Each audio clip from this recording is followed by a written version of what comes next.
It's difficult for me to review Kung Fu Panda 2 without also mentioning how I felt about Kung Fu Panda 1.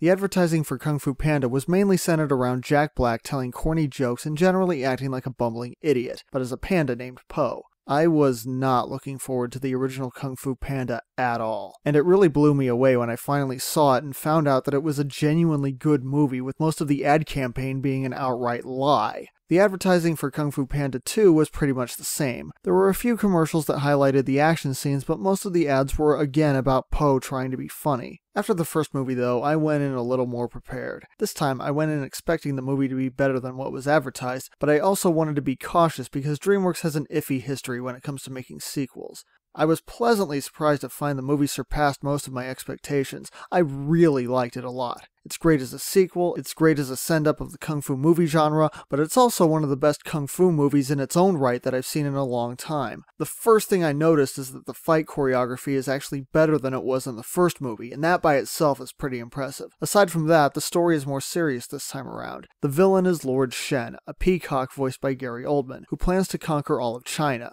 And if you're like me, you just heard that the villain is a peacock and went, okay?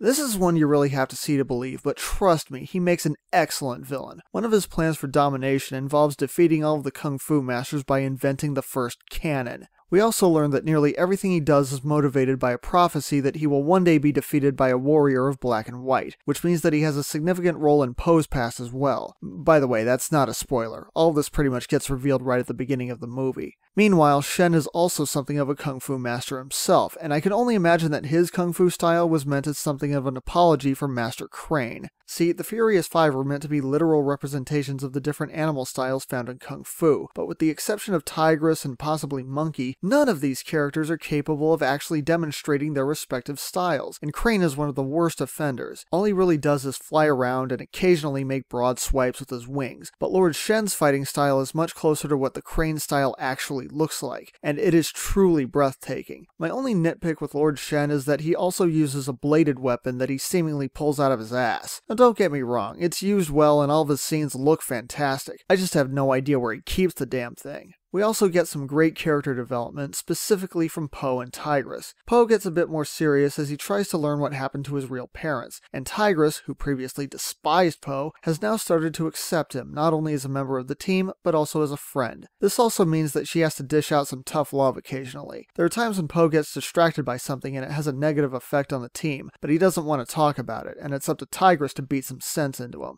I really like this continuing emphasis on the fact that while Po may technically be the Dragon Warrior because he has moments of brilliance that hint at a greater potential, on any normal day, Tigress can still kick his ass without even trying. And in case it isn't obvious, Tigress is my favorite character in the series. But this also highlights one of the biggest problems here.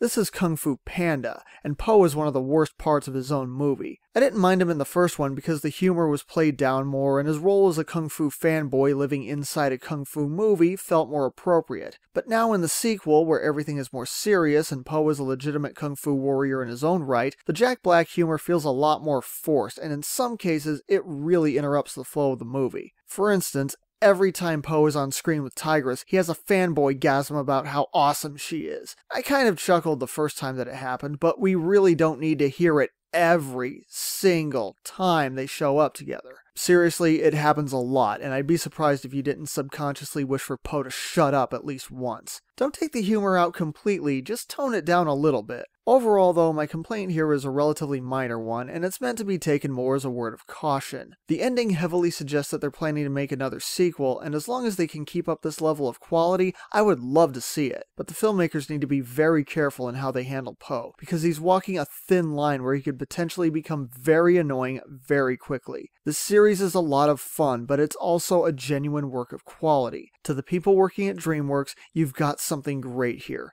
Please, please, please don't get lazy with this and don't let it become stupid.